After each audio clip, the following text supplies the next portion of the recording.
That's all it's going to take, huh? $50,000 and it'll fix everything. Well, it seems like you got a number and it seems like you got a goal. I suggest you work towards it. Ever since I was 12 years old, I always wanted to buy a car on my birthday. Keep in mind that my whole family is in petroleum, so we have money, generational wealth.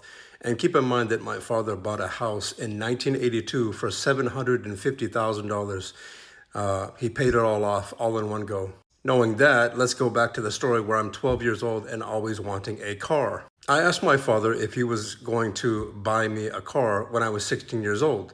He could afford a Mercedes-Benz for me. He could afford a BMW, top-line vehicles. But he simply said to me, no, I won't even help you get a car.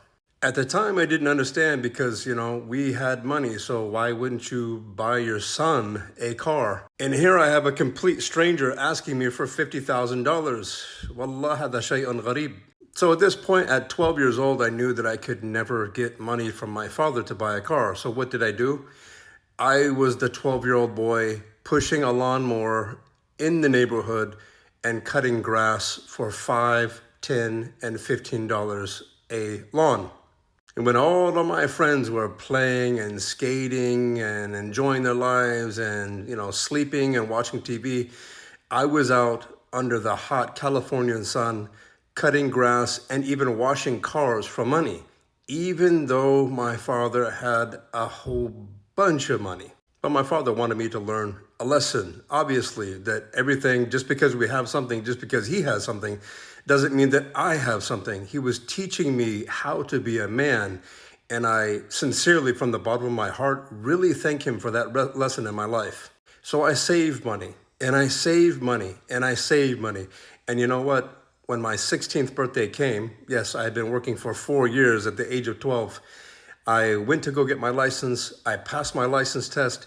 And that weekend, I took all of my money out of the bank, right? And I bought my first car. Was it a Mercedes-Benz? Was it a BMW? No, it was a car that was as old as I was, a 1972 Volkswagen Bug. And it was orange. It was hideous. But you know what? It was mine and I was mobile. And that weekend, I took me and my buddies to the beach. And it was the best moment of my life. One of the best moments of my life. I felt like a king. I bought that car for, $800. It wasn't a nice car, but it was a car that I bought and I owned it and it was my responsibility and I worked so hard for it. And again, you have people like this, no offense, I don't know who this guy is, but you have people asking me for $50,000, $500,000, millions of dollars, and it's just getting a little bit too much now. Don't you want to work hard? Don't you want your wife to see, wow, my husband really, really works hard instead of begging for money all day online? And I'm not just talking about you. I'm talking about the thousands of people. I have DMs in my private messages that I've now blocked. Over 7,000 messages. Yes, 7,000 messages. People begging me for money. Ittaqillah, ya. You know that I work full time, right, as a truck driver. You know that, right? You know that I also have 7 children and a wife, right? You know that. They are my responsibility, not you, not anybody else. I am not responsible for anybody else. I work hard for my money and I do what I have to do for my family. And I am not an ATM machine. I am not the president of your country. I am not the Khalifa. I am not a multi-billionaire or a millionaire. I don't know who you think I am, but I'm not him. Go get your own money.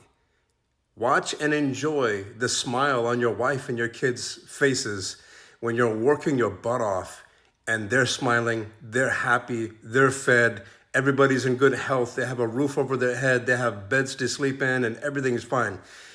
You as a man have to do that. I don't have to be a man for you. Understand what I'm saying? You have to be a man for you. I don't have to be a man for you. How does any man take money from another man and then feed his wife with the food and the money that another man provided for your wife? Is it not embarrassing? Is it not embarrassing, really? I'm asking the question. Doesn't it embarrass you? Aren't you shy that your wife would put one bite of food in her mouth that another man provided for her? Don't ask me for money. I don't have any money for you. And I'm not just talking about this brother right here. I'm talking about everybody that's going to see this video. I don't have any money for you. Go out there and work like a man does. Ask Allah subhanahu wa ta'ala in tahajjud. There's all kinds of formulas that you can use to get wealth. Read Surah Al-Waqi'ah, right? There's so many things that you can do from the sunnah, right? From the sunnah, you call yourselves Muslims. From the sunnah that you can ask Allah subhanahu wa ta'ala for rizq. I am not Ar-Razaq, okay? I am Ali, Abdullah. I am a slave and servant of Allah subhanahu wa ta'ala, just like you. Honestly, I know this is a harsh video, but look, I hope it helps you because you can do it. You can make money. You just have to struggle. You have to think. You have to strategize to get multiple streams of income in your life so you don't have to work just for a paycheck. But until then, read Surah Al-Waqi'ah. Get up for tahajjud. Clean up your sins. Get closer to Allah subhanahu wa ta'ala. Don't get closer to me because I don't have your money. I'm just like you. I'm out here working for my money just like everybody else. Ask Allah subhanahu wa ta'ala. Trust in Allah subhanahu wa ta'ala. Read Surah Al-Waqi'ah. Get up for tahajjud. Assalamu alaikum wa rahmatullahi wa barakatuh. Allah akrimak.